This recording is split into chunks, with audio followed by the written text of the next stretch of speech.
So there's quite interesting literature on the fact that musicians have these personality features, let's call them. Now, what that leads a number of people to say is basically, well, all musicians are mad. So obviously they've all got anxiety and depression because they're all nuts in the first place. So actually, when I first started doing this work, a lot of the people who we were approaching to fund us to do this research would say things like, well, that's not really a proper research project to look at anxiety and depression amongst musicians, because I can tell you they're all anxious and depressed. Listen to the songs they write. They're all miserable, right? So this is a really powerful cultural idea, right? That musicians are different or special. Now, I'm not going to say that I'm discounting that completely, because a lot of it's actually really fascinating. But the work that myself and others have done is to say, like, let's not ask whether or not the person is mad. Let's ask if they're like living in a mad world, right? Let's look at the nature of the world that they're living and working in and find out whether or not the world around us impacts our health and well-being, because it does, right? Like the world we live in, if you live in insecure housing or whatever, you know, sleeping on the street, then obviously your levels of well-being are different to people in, you know, different settings. I work with young people all the time, and you know, they just want to go and work in music, and they want to go and work in the music industry. And they say, well, are you telling me to not bother? Are you saying just don't do it? Do you know what I mean? And that isn't what I'm saying, you know, but I am saying that if you go and if you train to be an electrician, people at least give you a health and safety workshop. You know, in music, everyone just tells you it's brilliant. They just go, oh, great, you know, because it's glamorous, it's sexy, it's exciting. You can go backstage at festivals and have a laugh. It's like, hang on a minute. The well-being outcomes amongst this population are dreadful, and so someone needs to be confronting this. Essentially, what the musicians told us is that making music is therapeutic, making a career from music is traumatic. That's the line, right? That's the book in one line, basically. How we use music matters, right? That's the crucial point. Music as a free tool, right, to express, to play, to create, has many positive well-being benefits, clearly, and these are well evidenced.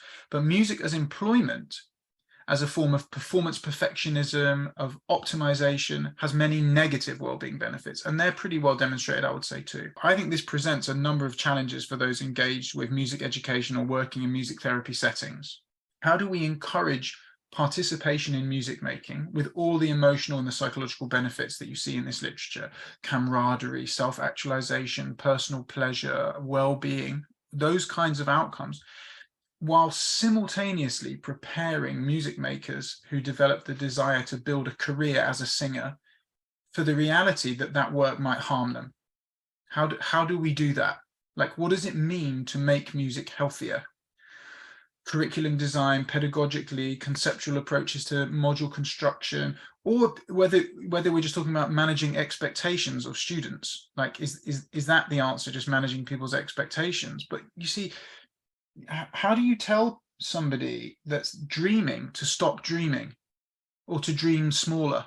Dreams aren't supposed to be small. That's the whole point of a dream. And I don't know how you do that. If you're a student of music now, like, what is it that you want to use music for? And how do you envision being able to do that? Like, how will you live? How will you survive doing this? And what will that look like for you? Because, you know, music can be expression, it can be fulfillment, and it can be turmoil, and it can be pain. You know, few people, and certainly not me, would want to deny, like, young people the joy that's found in making music, right? But it's crucial that in encouraging people to make music, we confront the fact that for people whose music becomes more than a hobby, the reality is the thing that you're doing that you love can actually then come to harm you. The thing that makes solving this even more difficult, from what I can see, is that the studies which show that musicians have poor mental health outcomes but high levels of job satisfaction because they love the act of singing. So in that sense, it's like the thing that is harming you can come to be the thing that will help you. But in pursuing it, it comes to be the thing that harms you. And these things like pirouette, you know, around each other, back and forth. These things are not A or B, black or white, neutral, this or that. These are very, very complicated about how people emotionally experience the work they do. And as far as I can see, there's a big paradox between singing and health and singer's health.